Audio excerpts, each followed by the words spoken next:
Staying with yourself requires a certain level of awareness. It's not something that just happens. It's something you practice, especially during a transition. I'm in that space right now where things are still shifting, and I've had to learn what it really means to stay with myself instead of pushing past what I'm feeling. One way to start is doing small things you actually enjoy on a regular basis. It can be simple, a yoga class, going out with a friend for a short conversation, or making a phone call you've been putting off. These small promises you keep for yourself matter more than you think. They build trust, and they remind you that you can move through this. Over time, that becomes confidence. For me, even just choosing to show up and create when everything else feels uncertain is one of those promises I keep. The second part is as building a daily routine that supports your nervous system.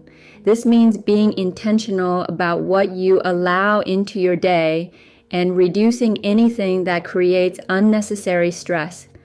Giving yourself space is part of the process. Just like the body needs time to recover when it's tired, your system needs time to settle when it's been through a lot. It's not broken, it's processing.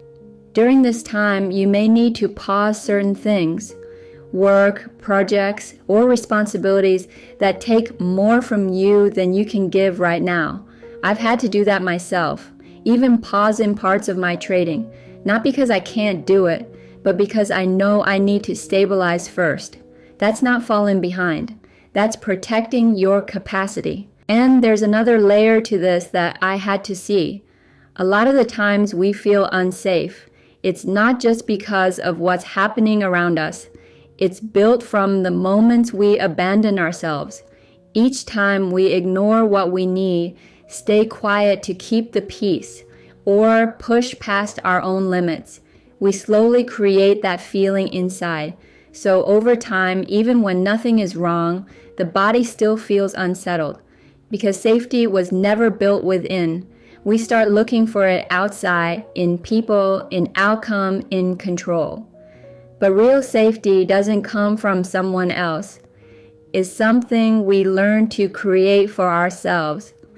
And when we begin to stay with ourselves, to listen, to respond instead of override, that feeling starts to shift. The next part is creating. Allow yourself to create, even if it's just for you. This process helps you express what's inside and give your experience a place to move. Even if no one sees it, even if no one understands it, doing something that speaks your language is a way of telling yourself, I'm here, I'm listening. And that matters. For me, creating has become part of how I heal.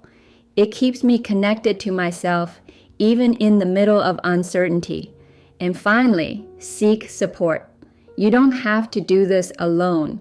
Whether it's reaching out to someone in your network, your community, or accessing available resources, support exists for moments like this. Even something small, a conversation, someone watching your child for an hour, or just having someone listen can make a difference. I'm learning that asking for support doesn't take anything away from you. It actually helps you stay steady. You might be surprised how many people are willing to help when you allow yourself to ask. This stage is not about pushing forward. It's about staying with yourself long enough to rebuild from a place that's steady. And that's how you move through it.